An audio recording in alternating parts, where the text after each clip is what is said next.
Jesus eu ganhei,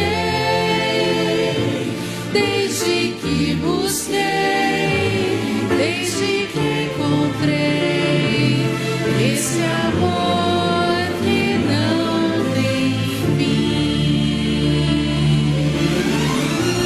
A vida era triste, só dor e aflição.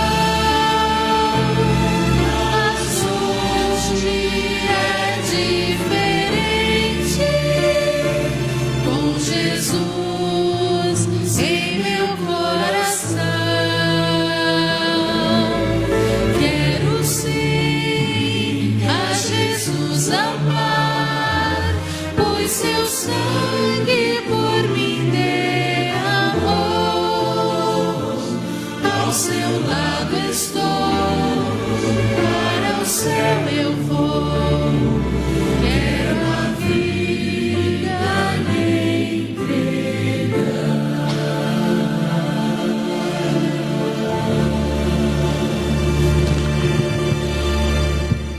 Poderoso Deus, nós nesse momento, Senhor, nos entregamos nas suas mãos. Cada um que aqui está, Senhor, representa uma história de vida, escolhas, erros, acertos, sofrimentos, felicidades. Tudo isso compõe a pessoa que nós somos. Em nome de Jesus, que o Senhor possa extrair o que há de melhor em cada um de nós, Senhor. E que isso seja usado para promover o teu reino, Senhor. Para promover a tua causa. Que em nome de Jesus, ao estar na tua presença, ao buscar a tua face, que nós sejamos transformados através da contemplação do teu caráter. E que dia após dia, Senhor, possamos crescer naquilo que ainda precisamos crescer. Que possamos aprender, Senhor, com os nossos erros. E que tenhamos a felicidade em servir ao Senhor. Eu peço de maneira especial que o Senhor abençoe aqui as famílias, abençoe os pais, as mães, os filhos, os casais, que o Teu Espírito Santo os ilumine, Senhor, para que a família esteja cada vez mais solidificada e alimentada por Tua palavra, Senhor. Abençoe também os nossos jovens, que estão no momento de maior vigor físico e intelectual, que eles possam usar todas as suas habilidades, as suas capacidades, Senhor, para promover o Teu reino, Pai. Que aonde eles estiverem, que eles sejam imbuídos do Teu Santo Espírito e com eloquência, Senhor, possam testemunhar de Ti. Nós estamos vivendo os últimos momentos dessa história, Pai. E suplicamos que o Senhor nos batize com o Teu Espírito Santo. Que em nosso coração esteja a alegria de Te servir. E que isso se reflita, Senhor, num trabalho operoso em prol da salvação do pecador. Dê-nos uma semana abençoada, nos traga aqui, pelo poder do Teu Espírito Santo, é o que te pedimos por Jesus. Amém. Deus abençoe você, te guarde, te ilumine. Não saia daqui sem dar um abraço bem gostoso na pessoa que está do seu lado aí. Convide ela para estar aqui essa semana, porque será uma semana abençoada pelo poder de Deus. Uma ótima noite, uma feliz semana.